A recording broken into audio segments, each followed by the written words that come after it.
Selamat datang di Cahaya Kehidupan. Bagaimana kabar teman-teman semua hari ini? Semoga selalu dalam keadaan yang terbaik. Di sini, kita berbagi kisah-kisah yang menginspirasi, menyentuh hati, dan membawa harapan baru untuk kita semua. Hari ini saya akan menceritakan tentang kisah seorang pria yang menyamar sebagai tukang sapu di perusahaannya sendiri.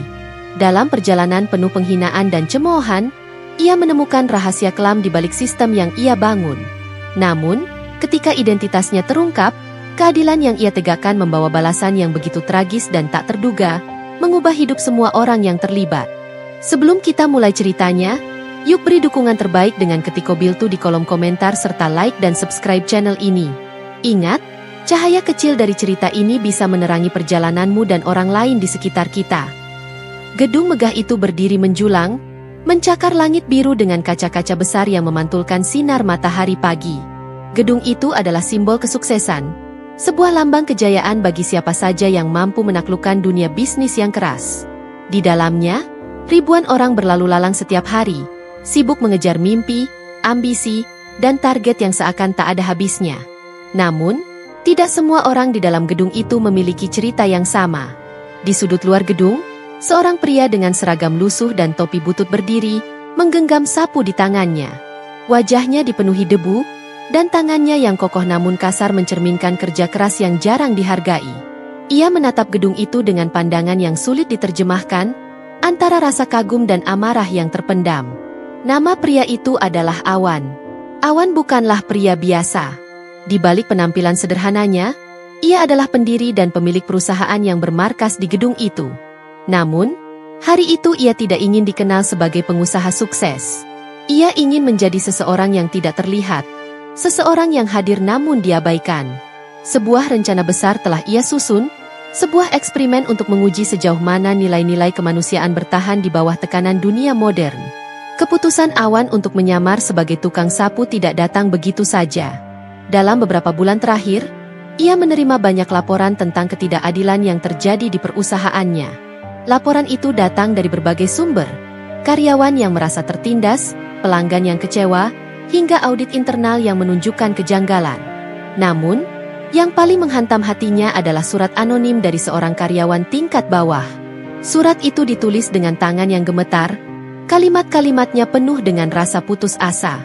Pengirim surat itu menggambarkan bagaimana beberapa pimpinan perusahaan menyalahgunakan kekuasaan mereka, memeras tenaga karyawan kecil, bahkan memanipulasi dana perusahaan untuk keuntungan pribadi. Dalam surat itu juga disebutkan nama-nama. Salah satunya adalah Bayu, manajer senior yang memiliki reputasi arogan dan tak berperasaan. "Pak Awan," tulis pengirim surat itu, "jika Anda peduli pada kami, mohon turunlah ke bawah. Lihatlah sendiri apa yang terjadi. Kami tak bisa berbuat apa-apa karena kami terlalu takut. Jika suara ini tidak Anda dengar, saya takut kehancuran akan menjemput kami semua." Awan membaca surat itu berulang kali. Setiap kata terasa seperti tamparan, mengingatkannya pada awal mula ia mendirikan perusahaan ini.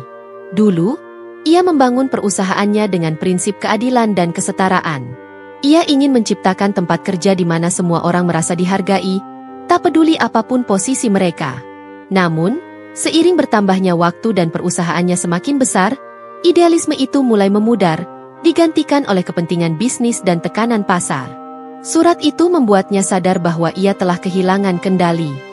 Ia telah terlalu lama percaya pada laporan-laporan yang dikemas rapi, tanpa melihat langsung apa yang terjadi di lapangan. Surat itu juga menyadarkannya bahwa ia telah menjadi terlalu nyaman di balik meja besar di ruangannya yang mewah. Untuk memahami apa yang sebenarnya terjadi, ia harus keluar dari zona nyamannya, harus turun ke bawah dan melihat sendiri kenyataan yang ada. Maka, dengan hati yang penuh tekad, Awan memutuskan untuk menyamar sebagai tukang sapu. Ia ingin melihat bagaimana karyawannya memperlakukan orang kecil. Ia ingin tahu, apakah nilai-nilai yang selama ini ia tanamkan masih hidup, ataukah semuanya telah hancur tanpa ia sadari. Ia tahu bahwa keputusan ini penuh risiko. Ia harus menelan ego, menahan hinaan, dan menanggung beban yang mungkin tak pernah ia bayangkan sebelumnya. Namun, ia percaya bahwa ini adalah satu-satunya cara untuk menyelamatkan perusahaannya, dan mungkin dirinya sendiri. Pagi itu, Awan berdiri di luar gedung dengan perasaan yang campur aduk. Ia mengenakan seragam pembersih yang diberikan oleh salah satu staf fasilitas gedung. Wajahnya yang biasanya bersih dan terawat kini terlihat kusam. Topi butut yang menutupi sebagian wajahnya menambah kesan bahwa ia hanyalah seorang pekerja kecil yang tak berarti. Tidak ada satupun orang yang mengenalinya. Tidak ada yang tahu bahwa pria dengan sapu di tangannya itu sebenarnya adalah pemilik gedung tempat mereka bekerja. Dengan napas yang dalam, Awan melangkah masuk ke gedung itu. Langkah-langkahnya perlahan namun penuh tekad. Ia tahu bahwa perjalanan ini tidak akan mudah. Tapi ia juga tahu, di balik semua tantangan yang akan ia hadapi, ada kebenaran yang harus ia temukan, dan pelajaran besar yang harus ia petik. Hari pertama Awan sebagai tukang sapu dimulai dengan suara bising kendaraan di jalan raya depan gedung perusahaannya. Matahari baru saja terbit, dan udara pagi masih dingin. Awan berdiri di depan gedung, mencoba membiasakan dirinya dengan penampilan barunya. Seragam biru tua yang longgar, sapu besar di tangan, dan topi lusuh yang hampir menutupi seluruh wajahnya. Penampilannya sama sekali tidak mencerminkan dirinya sebagai pemilik perusahaan.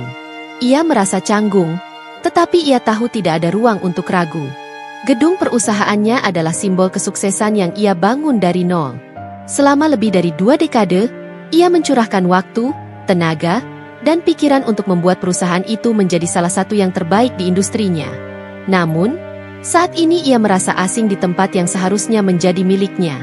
Saat ia melangkah memasuki pintu utama, beberapa karyawan mulai berdatangan. Mereka lewat begitu saja tanpa memperhatikannya. Tidak ada senyuman, tidak ada sapaan. Hanya pandangan sekilas yang mencerminkan ketidaktertarikan. Mulai dari sini, gumam Awan kepada dirinya sendiri, mencoba memompa semangat. Ia tahu, untuk menjalani penyamaran ini, ia harus mengesampingkan egonya. Tidak ada lagi meja besar, ruang rapat mewah, atau sapaan hormat dari karyawan. Hari ini, ia adalah tukang sapu. Seorang yang tak dianggap penting di gedung ini. Langkah pertamanya dimulai di lobi utama, sebuah area luas dengan marmer mengilap yang biasanya ia pandang dengan bangga dari kejauhan. Sekarang, ia memegang sapu besar dan ember kecil, mencoba memahami tugas-tugas barunya. Tangannya terasa kaku menggenggam sapu, sesuatu yang belum pernah ia lakukan sebelumnya.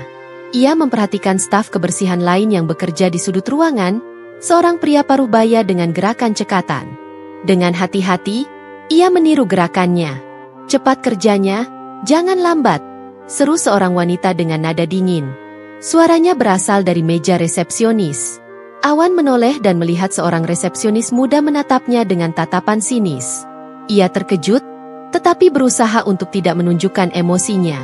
Wanita itu tidak tahu siapa dia, dan itu adalah bagian dari rencana. Awan melanjutkan pekerjaannya, menyapu lantai lobi yang sudah bersih. Ia tahu bahwa ini adalah awal dari perjalanannya untuk memahami apa yang sebenarnya terjadi di perusahaannya. Namun, baru beberapa menit bekerja, seorang pria berbadan besar dengan setelan rapi datang menghampirinya. Wajah pria itu penuh dengan kesombongan. "Hei, kamu! Jangan berdiri di situ. Cepat bersihkan toilet di lantai 2. Jangan malas!" seru pria itu dengan nada memerintah.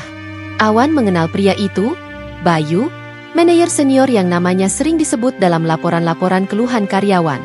Bayu tidak menyadari bahwa orang yang ia hina adalah atasannya sendiri. Awan menunduk, mengangguk pelan, dan berjalan menuju lift. Hatinya panas, tetapi ia menahan diri.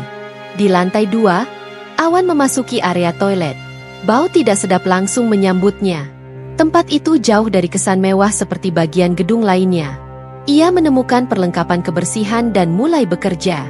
Setiap gerakan tangannya terasa berat, bukan karena fisiknya, tetapi karena beban emosional yang ia rasakan. Ia mulai memahami bagaimana rasanya menjadi orang kecil di gedung ini, bekerja tanpa pujian, tanpa pengakuan, hanya untuk memenuhi kebutuhan hidup. Saat ia menyelesaikan tugasnya, seorang staf kebersihan lain datang, seorang wanita muda bernama Sita. Sita tersenyum hangat, sesuatu yang tidak ia temui sejak pagi. "Bapak baru ya? Kalau butuh bantuan, bilang saja. Kerjaan di sini kadang berat kalau sendirian," katanya dengan ramah. Awan terkejut dengan sikap Sita. Di tengah dinginnya lingkungan kerja, masih ada seseorang yang peduli. Ia merasa lega dan bersyukur. tetapi juga semakin yakin bahwa ada sesuatu yang salah di perusahaannya. Bagaimana mungkin kebaikan hati seperti ini begitu langka? Ia memutuskan untuk berbicara lebih banyak dengan Sita nanti, berharap bisa mendapatkan gambaran lebih jelas tentang kehidupan di bawah. Hari itu berjalan perlahan. Awan berpindah dari satu tempat ke tempat lain, membersihkan apa yang tampaknya tidak perlu dibersihkan. Setiap sudut gedung memberikan pemandangan yang berbeda, tetapi satu hal yang sama. Banyak karyawan yang bekerja tanpa senyuman, dengan wajah penuh beban. Beberapa kali ia melihat Bayu berjalan dengan arogan, memarahi karyawan kecil karena alasan sepele. Setiap kali itu terjadi, hati Awan semakin teriris.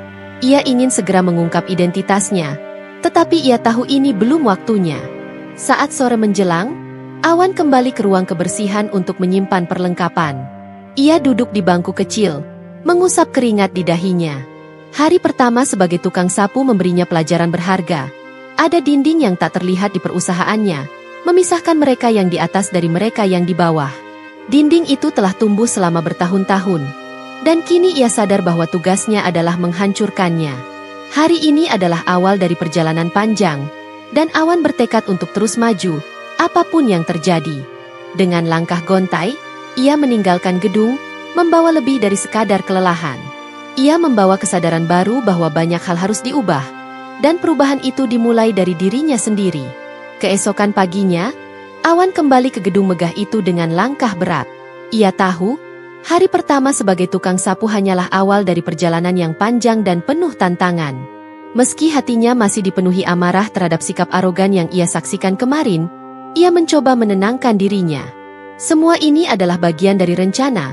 Bagian dari ujian yang harus ia jalani untuk memahami apa yang sebenarnya terjadi di dalam perusahaannya. Begitu memasuki lobi gedung, ia langsung disambut dengan tatapan dingin dari beberapa karyawan yang sedang duduk di sofa. Beberapa di antaranya meliriknya dengan pandangan menghina, seolah kehadirannya merusak pemandangan pagi mereka. Awan menghela napas panjang dan mulai bekerja, menyapu lantai marmer yang sudah mengilap. Lihat itu, tukang sapu baru. Mukanya seperti orang tidak tahu malu. Gumam salah satu karyawan wanita sambil tertawa kecil kepada temannya. Awan mendengar dengan jelas komentar itu, tetapi ia berpura-pura tidak mendengar. Hatinya terasa perih, tetapi ia menahannya. Ini bukan waktu untuk menunjukkan jati dirinya. Sambil terus bekerja, ia memperhatikan sekitar. Ia melihat karyawan tingkat bawah berjalan cepat dengan wajah penuh tekanan, sementara karyawan yang lebih tinggi posisinya duduk santai di sofa, tertawa, dan berbincang. Kontras itu sangat mencolok. Ia mulai menyadari bahwa ada ketimpangan yang lebih besar daripada yang ia duga sebelumnya. Tak lama kemudian, Bayu muncul dari lift. Dengan langkah cepat dan wajah yang penuh kesombongan, ia menuju lobi sambil berbicara keras di telepon. Ketika matanya menangkap sosok Awan yang sedang menyapu, ia langsung menghentikan langkahnya. Bayu mendekat dengan wajah tidak senang. "Hei, kamu, apa yang kamu lakukan di sini?" tanyanya dengan nada tajam. "Saya sedang membersihkan lantai, Pak," jawab Awan dengan suara pelan, berusaha menjaga ketenangannya. "Lantai ini sudah bersih. Apa kamu tidak bisa melihat? Jangan buang-buang waktu di sini. Pergi bersihkan ruangan rapat di lantai 3, sekarang." Perintah Bayu dengan suara yang cukup keras sehingga menarik perhatian orang di sekitar. Awan mengangguk pelan, lalu bergegas menuju lift. Namun, sebelum ia sempat masuk ke dalam lift, Bayu kembali memanggilnya. "Tunggu dulu," seru Bayu. Ia mendekati Awan dan memegang pundaknya dengan kasar. "Kamu pikir ini tempat apa? Jangan bergerak seperti siput. Cepat, naik sana," katanya sambil mendorong Awan masuk ke lift. Awan mencoba menahan amarahnya. Tangan Bayu yang kasar di pundaknya seperti menyulut api di dalam hatinya. Ia ingin melawan, ingin mengatakan siapa dirinya sebenarnya. Tetapi ia tahu, jika ia melakukannya sekarang, misinya akan gagal. Dengan napas berat, ia membiarkan pintu lift tertutup dan membawa dirinya ke lantai 3. Di ruangan rapat, ia mulai membersihkan meja-meja besar dan kursi-kursi kulit mewah. Tangannya bergerak otomatis, tetapi pikirannya melayang. Ia memikirkan bagaimana Bayu bisa memiliki kekuasaan sebesar itu, bagaimana ia bisa memperlakukan orang lain dengan begitu buruk tanpa konsekuensi. Ia sadar bahwa Bayu bukan hanya masalah kecil di perusahaannya, tetapi simbol dari sesuatu yang jauh lebih besar, budaya yang tidak adil dan tidak manusiawi. Saat ia sibuk membersihkan, seorang staf lain masuk ke ruangan. Itu adalah Sita, wanita muda yang kemarin membantunya di toilet. Sita tersenyum kecil dan menyapa Awan. "Bapak tidak apa-apa? Saya dengar Pak Bayu tadi membentak Bapak lagi," katanya dengan nada khawatir. Awan tersenyum lemah. "Saya tidak apa-apa. Terima kasih sudah peduli." Sita duduk di salah satu kursi rapat, mengusap dahinya yang berkeringat. "Kerja di sini memang berat, Pak. Tapi kalau kita menyerah, siapa yang akan memberi makan keluarga kita?" katanya. Suaranya penuh kelelahan. Awan merasa tersentuh oleh kata-kata Sita. Ia tahu Sita adalah salah satu dari banyak karyawan yang bekerja keras tanpa penghargaan.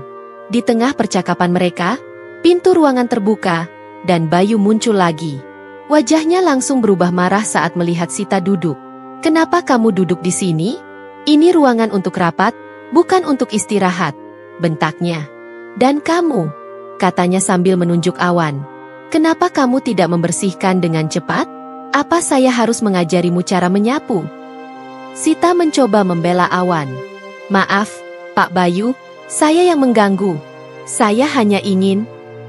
"Diam," potong Bayu dengan kasar. "Kamu pikir saya peduli alasanmu? Keluar sekarang, atau saya laporkan ke HRD." Sita berdiri dengan kepala tertunduk, lalu berjalan keluar tanpa sepatah kata. Awan mengepalkan tangan di balik punggungnya, berusaha menahan rasa marah dan kecewa yang membuncah di dadanya. Ia tahu, Bayu telah melewati batas, tetapi ia harus tetap tenang. Ini baru permulaan, pikirnya. Ia harus terus menyelami kegelapan ini untuk menemukan apa yang harus ia ubah. Hari itu berakhir dengan Awan membawa pulang lebih banyak beban di hatinya.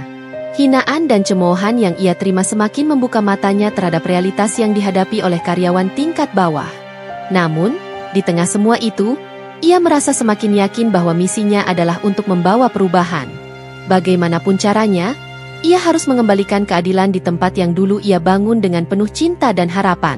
Hari selanjutnya dimulai dengan hujan gerimis yang turun pelan, membasahi kaca-kaca besar gedung tempat Awan bekerja sebagai tukang sapu.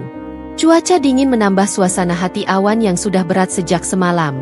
Ia tidak bisa berhenti memikirkan penghinaan yang ia terima dari Bayu, dan bagaimana Sita harus menanggung kemarahan pria arogan itu. Di satu sisi, ia merasa semakin yakin bahwa ada masalah serius di perusahaannya. Di sisi lain, ia mulai merasakan langsung bagaimana rasanya berada di posisi terendah dalam hierarki sosial tempat ia pernah menjadi pemimpin tertinggi. Pagi itu, Awan kembali ke lobi utama untuk memulai rutinitasnya. Ia menyapu lantai yang sudah bersih, tugas yang sebenarnya lebih untuk menunjukkan kehadirannya daripada kebutuhan nyata. Seperti biasa, beberapa karyawan berjalan melewatinya tanpa memperhatikan keberadaannya. Sebagian lainnya memandangnya dengan tatapan merendahkan, seperti kemarin. Ia telah mulai terbiasa dengan rasa tak terlihat ini, tetapi di dalam hatinya, ada rasa sakit yang tak bisa sepenuhnya ia abaikan. Saat ia sedang membersihkan sudut ruangan, suara langkah kaki yang cepat terdengar mendekat. Sita muncul dengan membawa 2 gelas kopi di tangannya. Wajahnya yang biasanya penuh dengan kelelahan kini dihiasi senyum hangat. "Pak, ini buat Bapak," katanya sambil memberikan salah satu gelas kepada Awan. Awan terkejut. "Ah, saya tidak bisa menerimanya. Ini milik kamu." "Tidak apa-apa, Pak," kata Sita sambil duduk di kursi kecil di dekatnya. "Saya tahu Bapak pasti capek. Lagi pula, kopi ini bonus dari pantry. Saya tidak beli." Awan menerima gelas itu dengan ragu. "Terima kasih," ucapnya pelan. Ia tidak ingat kapan terakhir kali seseorang menunjukkan kebaikan yang tulus seperti ini kepadanya. Ia merasa terharu, tetapi juga semakin penasaran dengan sosok Sita. Apa yang membuat wanita muda ini tetap berusaha ramah dan peduli di tengah lingkungan yang begitu keras? "Kamu sudah lama kerja di sini?" tanya Awan, mencoba membuka percakapan. Sita mengangguk. "Sudah hampir 5 tahun, Pak, tapi rasanya seperti seumur hidup. Kadang saya berpikir untuk berhenti, tapi..." Ia berhenti sejenak, menatap gelas kopinya. "Saya tidak punya pilihan. Anak saya masih kecil, dan suami saya sudah meninggal 3 tahun lalu." Awan terdiam. Perkataannya tidak hanya menggambarkan beban hidup Sita, tetapi juga membangkitkan rasa bersalah di hatinya. Ia membangun perusahaan ini untuk menciptakan kehidupan yang lebih baik bagi banyak orang. Tetapi sekarang ia melihat bagaimana sistem yang ia biarkan berkembang justru menindas orang-orang seperti Sita. Apa yang membuatmu bertahan? Tanya Awan lagi, ingin tahu lebih banyak. Sita tersenyum kecil. Anak saya. Dia alasan saya bangun pagi setiap hari. Saya ingin dia punya masa depan yang lebih baik dari saya. Kalau saya menyerah, siapa yang akan berjuang untuk dia? Perkataan itu menusuk hati Awan. Ia melihat dalam diri Sita kekuatan yang luar biasa, sesuatu yang ia sendiri kadang merasa kehilangan. Kebaikan hati Sita di tengah penderitaan menjadi pengingat bahwa masih ada harapan, bahkan di tempat yang gelap sekalipun. Namun, percakapan mereka tidak berlangsung lama. Pintu lobi terbuka, dan Bayu muncul dengan wajah angkuhnya. Ia melihat Sita sedang duduk di kursi sambil berbicara dengan Awan, dan amarah langsung terlihat di wajahnya. Ini kenapa lagi? Seru Bayu dengan suara keras, membuat semua orang di lobi menoleh. Kamu pikir ini taman bermain? Sita, kamu seharusnya sudah di lantai 2 sekarang, bukan duduk di sini mengobrol dengan tukang sapu. Sita segera bangkit, wajahnya merah padam. Maaf, Pak Bayu, saya hanya... Tidak ada alasan, potong Bayu. Kalau kamu tidak bisa mengikuti aturan, mungkin tempat ini bukan untukmu. Awan mengepalkan tangannya, mencoba menahan dorongan untuk berbicara. Ia melihat Sita menundukkan kepala dan berjalan pergi dengan langkah tergesa-gesa. Hatinya terasa berat melihat bagaimana orang seperti Bayu memiliki kekuasaan begitu besar untuk merendahkan orang lain. Setelah Sita pergi, Bayu menoleh ke Awan. Dan kamu, apa yang kamu lakukan di sini? Jangan buang waktu dengan hal yang tidak berguna. Selesaikan pekerjaanmu atau saya akan pastikan kamu tidak kembali besok. Awan menunduk, tidak ingin memperpanjang perdebatan itu. Namun, di dalam hatinya, ia berjanji bahwa ini tidak akan berlanjut. Hari ini ia melihat langsung bukti nyata dari sistem yang salah.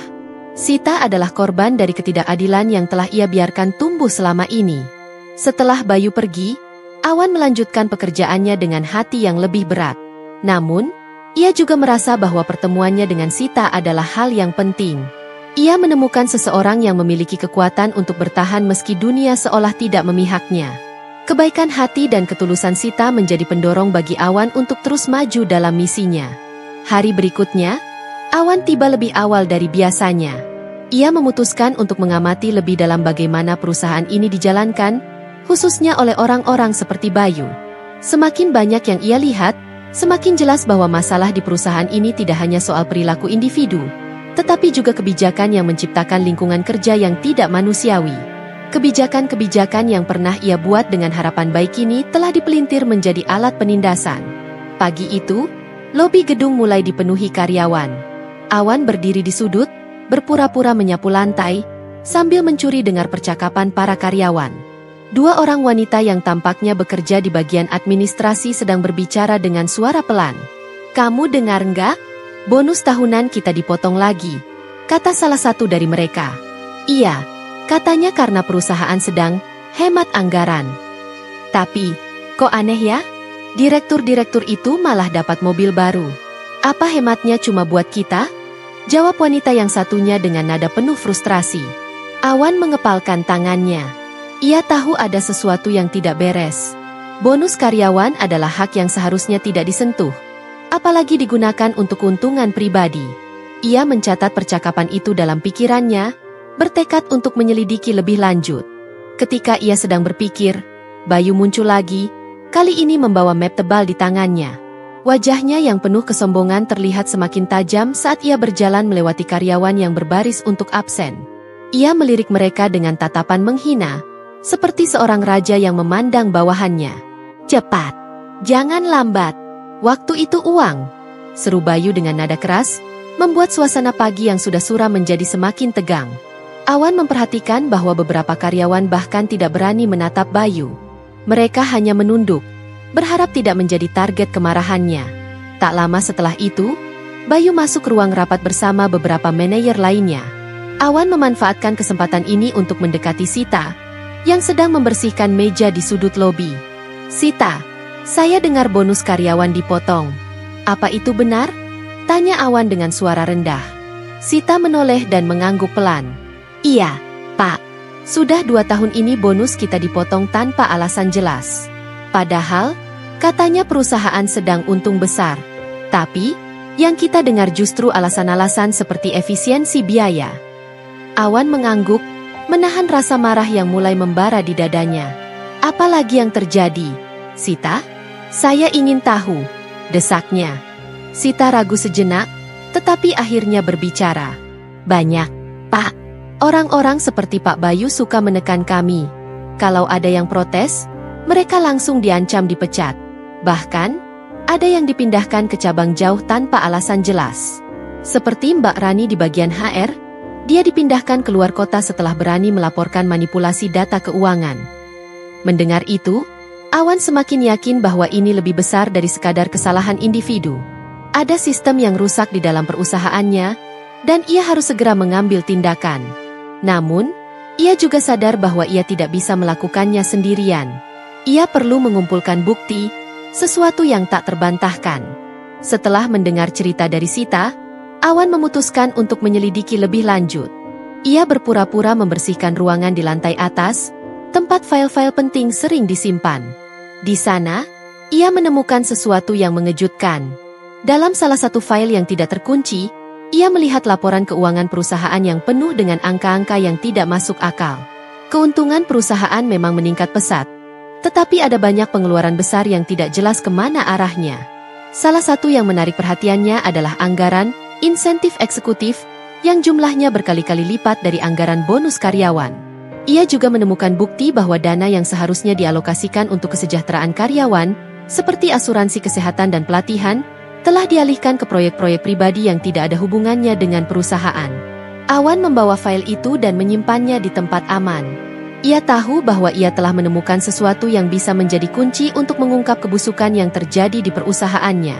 Namun, ia juga sadar bahwa ini adalah langkah berbahaya. Jika Bayu atau orang-orangnya mengetahui apa yang ia lakukan, penyamarannya bisa berakhir sebelum waktunya. Hari itu berakhir dengan suasana hati yang campur aduk. Awan merasa muak dengan apa yang ia temukan, tetapi ia juga merasa semakin yakin bahwa ia harus melakukan sesuatu. Kebijakan yang tidak manusiawi ini bukan hanya merugikan karyawan kecil seperti Sita, tetapi juga mencemarkan nama baik perusahaan yang ia bangun dengan susah payah. Sebelum pulang, Awan bertemu dengan Sita di ruang kebersihan. Wanita itu terlihat lelah, tetapi masih tersenyum ketika melihat Awan. "Bapak tidak apa-apa? Kelihatannya Bapak banyak berpikir," tanya Sita. Awan tersenyum kecil. "Saya hanya memikirkan bagaimana semua ini bisa terjadi. Tapi, saya janji, Sita, suatu hari semua ini akan berubah." Sita tidak mengerti maksud perkataan Awan, tetapi ia mengangguk pelan. "Saya harap Bapak benar, karena kami semua sudah terlalu lama menunggu keadilan." Malam itu, Awan pulang dengan tekad yang semakin kuat. Ia tahu bahwa perjalanan ini masih panjang, tetapi ia tidak akan berhenti sampai ia menemukan cara untuk memperbaiki semuanya. Kebijakan yang tidak manusiawi ini harus dihentikan, dan ia berjanji akan menjadi orang yang membawa perubahan. Namun, ia juga tahu bahwa balas dendam Bayu mungkin akan segera datang, karena orang seperti dia tidak akan tinggal diam saat posisinya terancam. Hari itu adalah hari ulang tahun perusahaan, sebuah acara tahunan yang selalu diadakan dengan penuh kemewahan. Lobi utama gedung telah dihiasi dengan lampu-lampu gantung yang berkilauan, bunga-bunga segar di setiap sudut, dan karpet merah yang terbentang dari pintu masuk hingga ke panggung utama.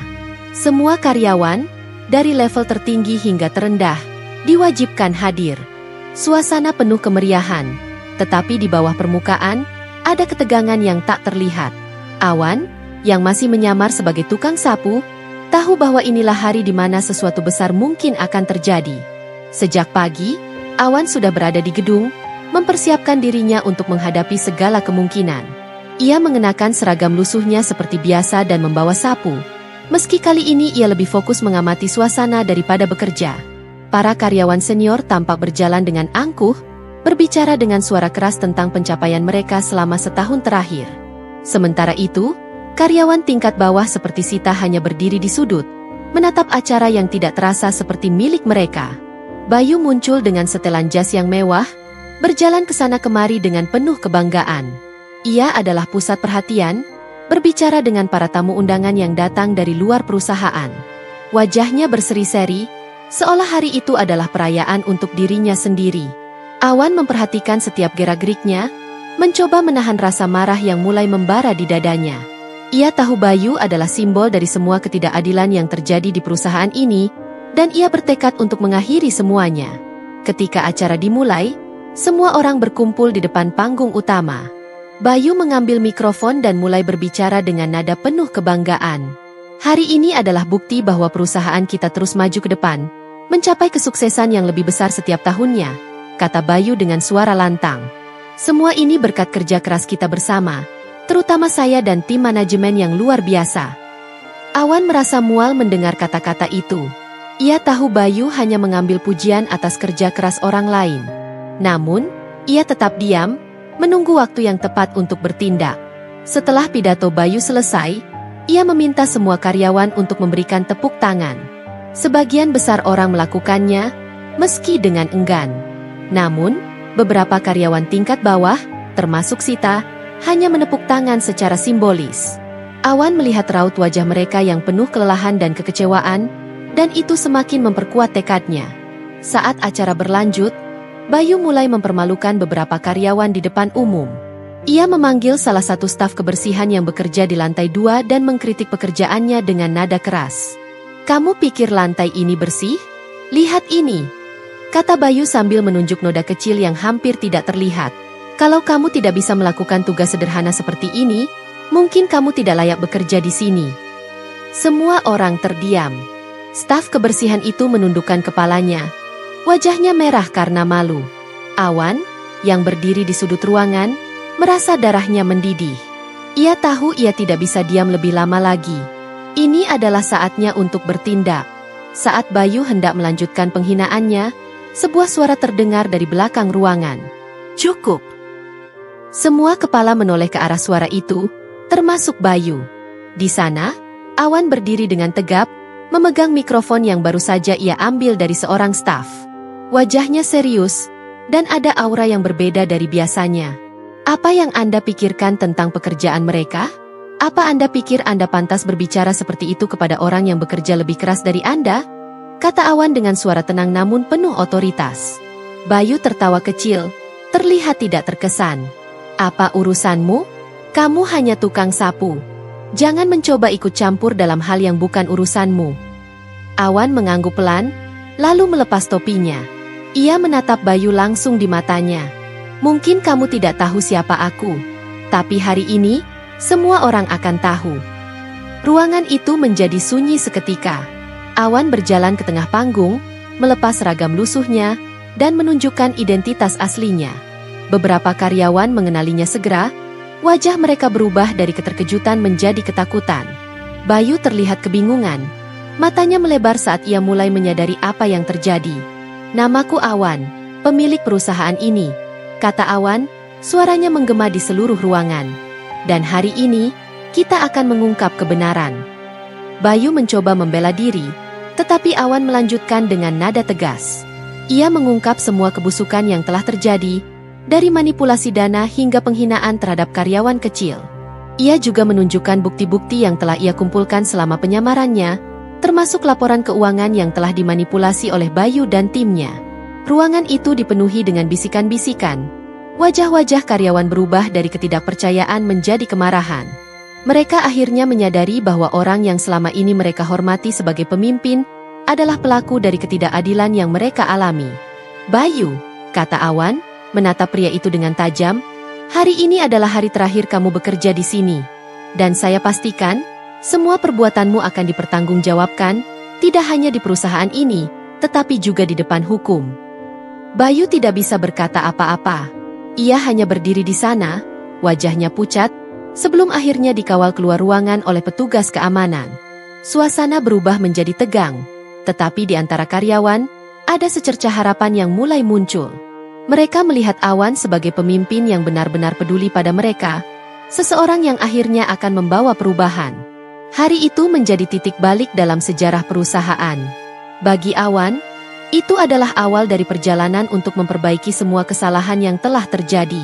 Namun, ia tahu bahwa perjuangannya belum selesai. Ada banyak hal yang harus ia lakukan, dan ia berjanji tidak akan pernah berhenti sampai setiap orang di perusahaannya merasa dihargai dan diperlakukan dengan adil. Hari setelah pengungkapan besar itu menjadi hari yang penuh gejolak. Karyawan masih berbicara tentang kejadian luar biasa di acara ulang tahun perusahaan, ketika Awan, yang mereka anggap sebagai tukang sapu baru, ternyata adalah pemilik perusahaan. Berita itu menyebar dengan cepat, dan setiap sudut kantor dipenuhi dengan bisikan-bisikan tentang apa yang akan terjadi selanjutnya. Hari itu dimulai dengan suasana yang mencekam. Setelah kejadian di acara ulang tahun perusahaan, semua orang di kantor tahu bahwa perubahan besar sedang berlangsung. Bayu, yang menjadi simbol ketidakadilan selama bertahun-tahun, telah dikeluarkan secara memalukan. Namun, ini hanya permulaan. Awan, yang kini telah kembali ke posisinya sebagai pemimpin perusahaan, bertekad untuk membawa keadilan yang telah lama diabaikan. Namun, apa yang terjadi hari ini akan menjadi momen yang paling sulit dalam perjalanannya. Sejak pagi, tim audit internal yang dipimpin oleh Awan mulai bekerja dengan intensitas tinggi. Mereka memeriksa dokumen-dokumen yang selama ini disembunyikan oleh Bayu dan kelompoknya. Ketika bukti semakin banyak ditemukan, Awan memutuskan untuk memanggil rapat darurat. Semua kepala divisi diminta hadir, termasuk beberapa karyawan senior yang sebelumnya dekat dengan Bayu. Wajah mereka yang tegang menunjukkan bahwa mereka tahu waktu penghakiman telah tiba. Di ruang rapat utama, suasana sangat hening. Awan berdiri di depan layar proyektor, menampilkan dokumen-dokumen yang telah diaudit. Ia memulai dengan nada tenang, tetapi tegas. Selama bertahun-tahun, perusahaan ini telah dirusak oleh sistem yang tidak adil, kata Awan, matanya menatap tajam ke seluruh ruangan. Karyawan kecil bekerja keras, tetapi hak mereka dirampas. Anggaran untuk kesejahteraan dialihkan ke kepentingan pribadi. Dan ini semua dilakukan oleh orang-orang yang seharusnya menjadi pemimpin. Awan memaparkan temuan-temuan audit, manipulasi laporan keuangan, dana kesejahteraan yang digelapkan, dan pengeluaran besar untuk keperluan pribadi yang dicatat sebagai biaya operasional. Ia menunjukkan bukti transfer bank, dokumen palsu, dan tanda tangan Bayu serta beberapa eksekutif lain. Ini bukan hanya pelanggaran etika, lanjut Awan, suaranya kini penuh emosi. Ini adalah kejahatan. Ruangan itu dipenuhi keheningan yang berat. Beberapa manajer yang namanya disebut dalam bukti terlihat pucat dan gemetar. Mereka mencoba memberikan alasan, tetapi Awan memotong mereka dengan satu kalimat sederhana. Tidak ada lagi alasan. Kalian tahu apa yang kalian lakukan. Salah satu yang paling keras membela diri adalah Pak Rinto, salah satu manajer senior yang selama ini dikenal dekat dengan Bayu. Pak Awan, kami hanya menjalankan perintah.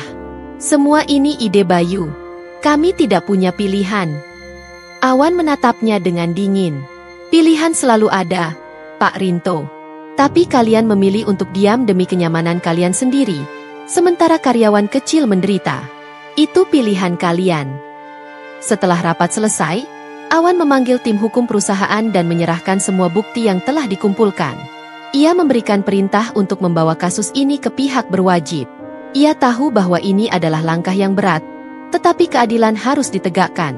Tidak ada tempat untuk kompromi dalam hal ini. Namun, berita besar datang beberapa jam kemudian. Bayu, yang telah mengetahui bahwa ia akan segera dilaporkan ke polisi, ditemukan dalam kondisi mengenaskan di apartemennya. Ia telah mengakhiri hidupnya sendiri. Surat yang ia tinggalkan mengungkapkan penyesalan atas tindakannya, tetapi juga menyalahkan tekanan yang ia rasakan sebagai pemimpin. Berita ini mengejutkan semua orang di perusahaan. Awan, yang mendengar kabar itu dari kepala keamanan, merasa dadanya sesak. Meski Bayu adalah simbol ketidakadilan, ia tetap manusia. Awan merasa bersalah karena, dalam perjuangannya untuk membawa keadilan, ia tidak menyangka bahwa hal ini akan berakhir dengan cara yang begitu tragis. Keesokan harinya, suasana di perusahaan terasa berat. Para karyawan berbicara dalam bisikan, mencoba mencerna apa yang telah terjadi. Sementara itu, Awan memutuskan untuk berbicara kepada seluruh karyawan melalui siaran langsung dari ruang konferensi. Hari ini, kita semua belajar pelajaran yang sangat berat, kata Awan, suaranya pelan tetapi penuh emosi. Keadilan bukan hanya soal menghukum mereka yang salah, tetapi juga memastikan bahwa kita tidak kehilangan kemanusiaan dalam prosesnya. Apa yang terjadi pada Bayu adalah tragedi, Tetapi kita harus belajar darinya. Kita harus berubah, tidak hanya sebagai perusahaan, tetapi juga sebagai individu. Pidatonya diterima dengan diam, tetapi ada rasa lega yang mulai muncul di wajah para karyawan. Mereka tahu bahwa Awan benar-benar berusaha untuk membawa perubahan, meski jalan yang harus ditempuh begitu sulit. Setelah pidato itu, Awan memutuskan untuk menemui Sita. Ia tahu bahwa wanita muda itu telah menjadi salah satu korban langsung dari sistem yang diciptakan oleh Bayu. Ketika ia bertemu Sita di ruang kebersihan, wanita itu terlihat bingung dan canggung. "Sita, saya ingin berterima kasih atas semua yang kamu lakukan," kata Awan. "Tanpa keberanian kamu, saya mungkin tidak akan pernah tahu apa yang sebenarnya terjadi." Sita tersenyum kecil. "Terima kasih, Pak. Tapi saya hanya melakukan apa yang saya bisa." Awan mengangguk. "Kamu melakukan lebih dari itu. Dan saya janji, tidak akan ada lagi yang harus mengalami apa yang kamu alami." Hari itu berakhir dengan Awan kembali ke ruangannya, merenungkan semua yang telah terjadi. Ia tahu bahwa perjalanan ini masih panjang, tetapi ia juga tahu bahwa ia telah mengambil langkah pertama yang penting. Tragedi Bayu akan menjadi pengingat baginya bahwa keadilan harus selalu diimbangi dengan belas kasih. Dan dengan pelajaran itu, ia bertekad untuk terus maju, memperbaiki apa yang telah salah, dan membangun perusahaan yang benar-benar menghargai semua orang di dalamnya. Setelah semua yang terjadi, perusahaan tidak lagi sama. Kejadian tragis yang menimpa Bayu meninggalkan jejak mendalam di hati semua orang. Meski ia adalah simbol ketidakadilan dan kerakusan, kepergiannya secara tragis menjadi pengingat pahit bahwa setiap tindakan membawa konsekuensi, baik bagi diri sendiri maupun orang lain. Suasana perusahaan kini diliputi oleh campuran rasa kehilangan, harapan, dan ketegangan. Awan tahu bahwa ini adalah momen paling penting dalam perjalanan perubahan yang telah ia mulai. Namun, ia juga sadar bahwa perubahan sejati tidak dapat terjadi hanya dengan hukuman atau kebijakan baru. Perubahan itu harus datang dari hati, dari cara setiap orang di perusahaan memandang satu sama lain. Beberapa bulan kemudian, perusahaan itu telah berubah drastis.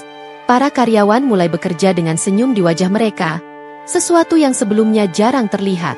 Hubungan antara manajemen dan staf semakin membaik, dan produktivitas perusahaan meningkat pesat. Namun, yang paling penting bagi Awan adalah melihat bagaimana rasa keadilan dan kemanusiaan kembali menjadi inti dari perusahaan ini.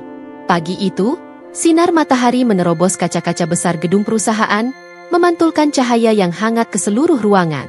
Suasana kantor terasa berbeda dari beberapa bulan sebelumnya. Lobi utama yang dulu penuh dengan tekanan kini dipenuhi senyuman dan canda ringan. Para karyawan berjalan dengan langkah yang lebih ringan, berbicara tanpa rasa takut, dan menyapa satu sama lain dengan tulus. Di tengah suasana yang damai ini, Awan berdiri di sudut lobi, tempat yang dulu ia kenal begitu baik saat menyamar sebagai tukang sapu. Ia mengenakan setelan sederhana, tidak mencolok seperti para pemimpin perusahaan besar lainnya. Namun, wajahnya memancarkan ketenangan dan kehangatan yang membuat orang-orang di sekitarnya merasa nyaman. Di tangannya, ia memegang map berisi laporan perkembangan terbaru perusahaan. Laporan itu menunjukkan angka-angka yang luar biasa, tetapi bukan itu yang membuatnya tersenyum pagi ini. Senyum itu muncul karena ia tahu bahwa angka-angka tersebut tidak diraih dengan cara yang merugikan siapapun. Awan berjalan perlahan melewati area lobi, memperhatikan setiap sudut dengan seksama. Ia melihat petugas kebersihan yang bekerja dengan lebih santai, tanpa tekanan dari atasan yang arogan. Ia melihat para karyawan yang kini bekerja sama tanpa rasa takut atau dendam. Bahkan, ia mendengar suara tawa dari ruang pantry, sesuatu yang dulu jarang ia temukan. Ketika ia melewati area resepsionis, Sita muncul dari belakang meja, membawa tumpukan dokumen. Wanita muda itu kini mengenakan seragam yang berbeda. Setelah keberaniannya mengungkap masalah di perusahaan, Sita telah dipromosikan menjadi asisten manajer kebersihan, posisi yang memberinya tanggung jawab lebih besar dan penghasilan yang lebih baik. Wajahnya berseri-seri saat melihat Awan. "Selamat pagi, Pak," sapa Sita dengan senyum hangat. Awan mengangguk. "Pagi, Sita. Bagaimana pekerjaannya?" "Semua berjalan lancar, Pak. Terima kasih atas semuanya," jawab Sita. Ia tampak lebih percaya diri, dan Awan merasa bangga melihat bagaimana perubahan kecil dalam sistem dapat memberikan dampak besar pada kehidupan seseorang. Setelah berbincang singkat, Awan melanjutkan langkahnya menuju ruang rapat utama, di mana Dewan Karyawan akan mengadakan pertemuan bulanan. Dewan ini adalah salah satu pencapaian terbesar dalam reformasi perusahaan, sebuah forum di mana setiap karyawan, tanpa memandang jabatan, memiliki suara yang sama dalam pengambilan keputusan. Dalam perjalanan, ia melihat Pak Joko, petugas kebersihan senior, sedang bercakap-cakap dengan beberapa manajer muda. Pak Joko tampak lebih dihargai, bahkan oleh orang-orang yang dulu mungkin mengabaikannya. Setelah pertemuan, Awan kembali ke ruangannya. Ia duduk di kursinya yang besar, memandang keluar jendela ke arah kota yang sibuk. Ia teringat perjalanan panjang yang telah ia lalui, dari penyamaran sebagai tukang sapu, hingga mengungkap kebusukan yang selama ini tersembunyi di perusahaannya. Ia juga teringat Bayu, sosok yang meski menjadi simbol ketidakadilan, telah mengajarkan pelajaran berharga tentang pentingnya menjaga keseimbangan antara ambisi dan kemanusiaan. Surat terakhir Bayu masih tersimpan di laci mejanya. Setiap kali ia merasa ragu, ia membaca surat itu untuk mengingatkan dirinya bahwa kekuasaan adalah tanggung jawab, bukan hak istimewa. Ia sadar bahwa tragedi yang menimpa Bayu tidak boleh terulang lagi, tidak untuk siapapun. Awan memutuskan untuk mengunjungi salah satu pabrik perusahaan di pinggiran kota. Pabrik itu dulunya dikenal dengan kondisi kerja yang buruk, tetapi kini telah mengalami transformasi besar. Ketika ia tiba, para pekerja menyambutnya dengan antusias. Mereka mengajaknya berkeliling, menunjukkan bagaimana fasilitas baru telah membuat pekerjaan mereka lebih aman dan nyaman. Salah satu pekerja bahkan berkata dengan penuh semangat, "Terima kasih, Pak Awan. Sekarang, kami merasa seperti manusia, bukan mesin." Mendengar itu, Awan merasa matanya mulai memanas. Ia menepuk bahu pekerja itu dan berkata, "Kalian pantas mendapatkan semua ini. Saya hanya melakukan apa yang seharusnya." Malam itu, Awan kembali ke rumah kecilnya, tempat ia tinggal selama penyamaran.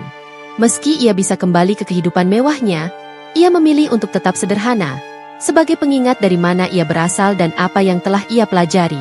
Ia duduk di teras, menatap langit malam yang dipenuhi bintang. Dalam hati, ia merenung tentang perjalanan ini.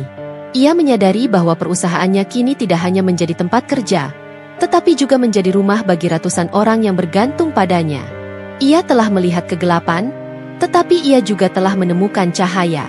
Perubahan yang ia bawa bukan hanya tentang kebijakan, tetapi tentang nilai-nilai kemanusiaan yang mendasarinya. Awan menghela napas panjang, lalu tersenyum. Ia tahu bahwa perjalanan ini belum berakhir.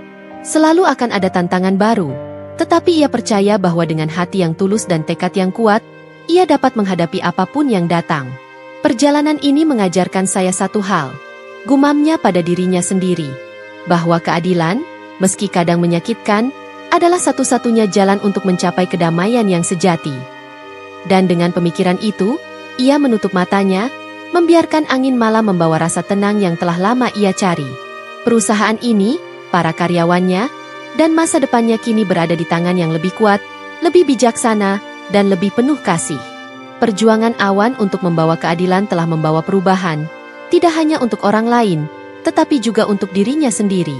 Inilah cahaya setelah gelap. Terima kasih sudah menonton sampai akhir.